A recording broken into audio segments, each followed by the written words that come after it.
Welcome to DeJarnette Sanatorium, located in Staunton, Virginia. It's named after Dr. Joseph DeJarnette, who was director at Western State Lunatic Asylum here in Staunton, Virginia.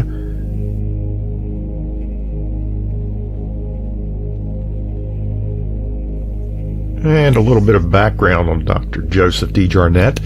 He was born September 29th, 1866. He died September the 3rd, 1957. He was director of Western State Hospital, located in Staunton, Virginia, as mentioned earlier, from 1905 until November 15th, 1943. He was a vocal proponent of racial segregation and eugenics, specifically the compulsory sterilization of the mentally ill. Western State Lunatic Asylum was established in 1828 and continues to operate right to this very day. It's called Western State Hospital now. A little bit more background on Dr. DeJarnette. He became the first president of the Augusta County Medical Society in 1904, and in 1905 he was appointed superintendent of Western State Hospital.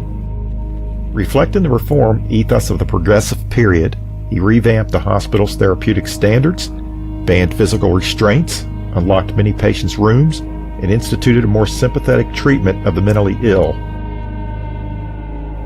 DeJarnette testified in support of the state's involuntary sterilization of Carrie Buck, an allegedly feeble-minded 18-year-old Charlottesville woman. In Buck v. Bell, the U.S. Supreme Court upheld Virginia's sterilization statute, a ruling that authorized the sterilizations of about 8,300 Virginians and 60,000 other Americans before 1980 in more than 30 states that enacted similar laws. DeJarnette performed as many as 1,200 operations that occurred at Western State during his tenure. DeJarnette was in the vanguard of Virginia's eugenics sterilization movement. In his 1908 annual report, he recommended that the state prohibit marriage among the insane, alcoholics, epileptics, people with tuberculosis, and the feeble-minded. DeJarnette argued that the mentally disabled people should be sterilized because it amounted to a crime and a burden on society to allow them to procreate.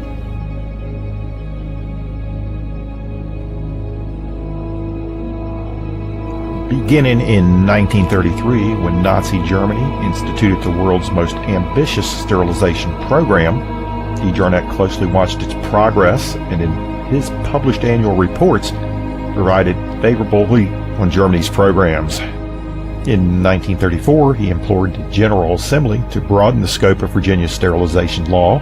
The Germans, he complained, are beating us at our own game and are more progressive than we are. In 1943, DeJarnette was criticized before the State Hospital Board for his style and decrepitude of Western State Hospital. His staff defended him, but the board removed him from the superintendency effective of November 15th of that year. DeJarnette remained in charge of the sanatorium until 1947. That same year, the state removed his name from the DeJarnette Center, a hospital in Staunton for children with severe emotional disorders that had succeeded the DeJarnette State Sanatorium. Condemnations of eugenic sterilization after his death tarnished DeJarnette's reputation, and in 1980, the American Civil Liberties Union filed suit against the state on behalf of 4 people who had been sterilized in Virginia's hospitals. DeJarnette defended eugenic sterilization and unrelenting racial segregation until his death at his home in Staunton on September 3rd, 1957. He was buried beside his wife in the Hopkins family section of Warm Springs Cemetery in Warm Springs, Bath County.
Hey, this is Marty with Black Raven Paranormal. I'm over here at the DeJarnette Sanatorium here in Staunton, Virginia, our hometown. And as you can see, the building right there is behind me. I'm at the back entrance of the building, actually. I'll do a little tour around it without trespassing and give a little bit of details, some of the history, and some of the future events that are going on around the buildings now. So hang tight. DeJarnette Sanatorium was founded in 1932 as a private pay unit of Western State Hospital. It was named after Dr. Joseph DeJarnette, a Virginia psychiatrist and strong supporter of eugenics, particularly the forced sterilization of the mentally ill. In 1975, the Commonwealth of Virginia assumed responsibility for the entire complex, and it was renamed the DeJarnette Center for Human Development. In 1996, the buildings were closed and the DeJarnette Center relocated to a new facility adjacent to the grounds of Western State Hospital.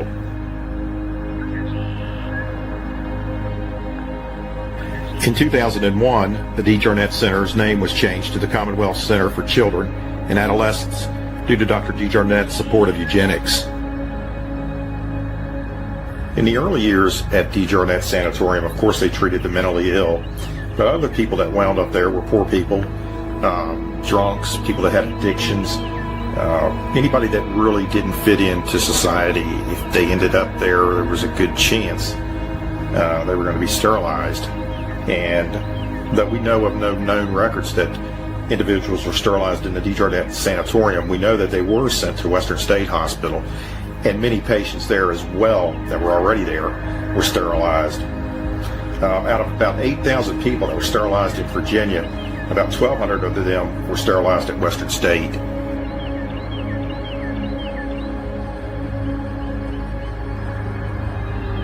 Now we know that treatment for mental illness in the early 1900s, 1920s, 30s, 40s was very primitive and extreme in many cases. There were things that were used such as electroshock therapy, insulin-induced comas, hydrotherapy, and of course lobotomies as well. Now the state of Virginia has publicly apologized for the sterilization program, and eventually they even offered reparation settlements to its victims. Of course, the hospital here now stands empty, abandoned, and rotted.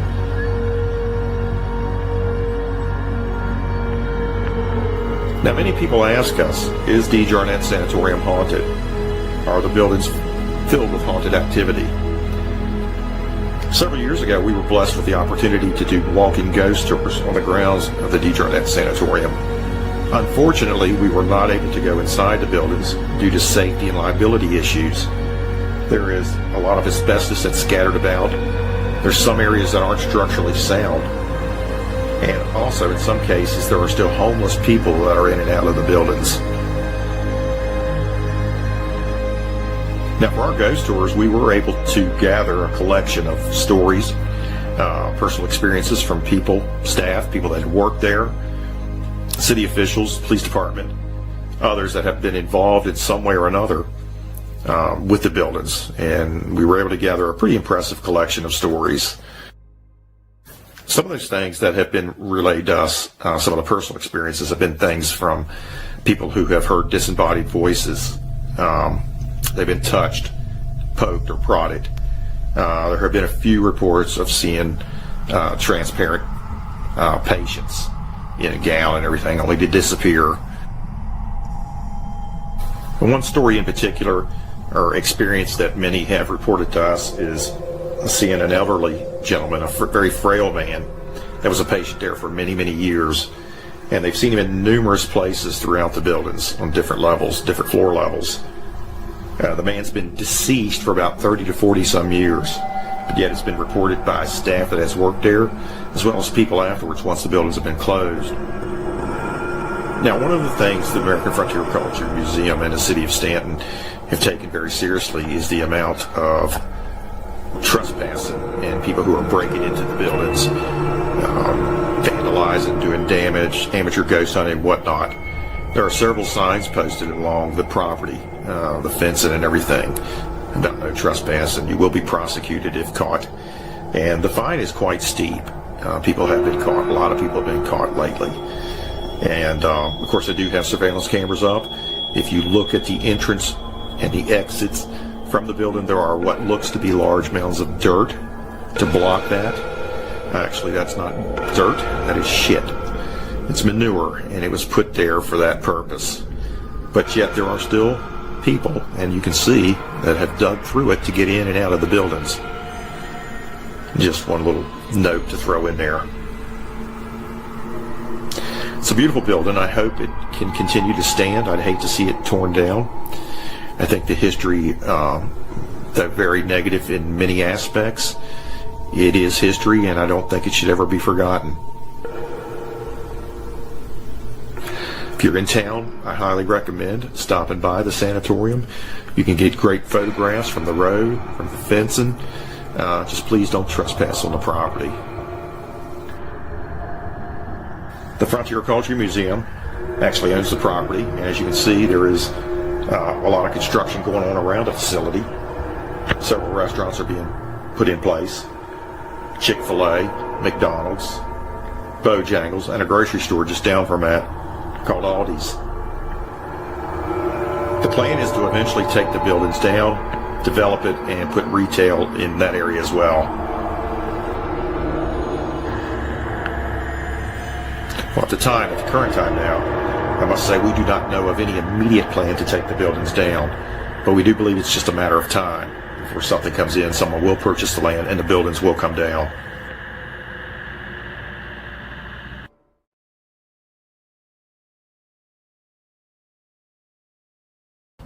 This month, people are getting a last look at Staunton's historic DeJarnette Sanatorium. Within the year, the infamous 1930s mental institution will be torn down to make way for a shopping center. NBC 29's Rachel Menitoff is live in our Charlottesville newsroom now with the details on this. Good evening, Rachel. Good evening, Matt. This building has a pretty tarnished history, and there are many stories about what happened inside the institution.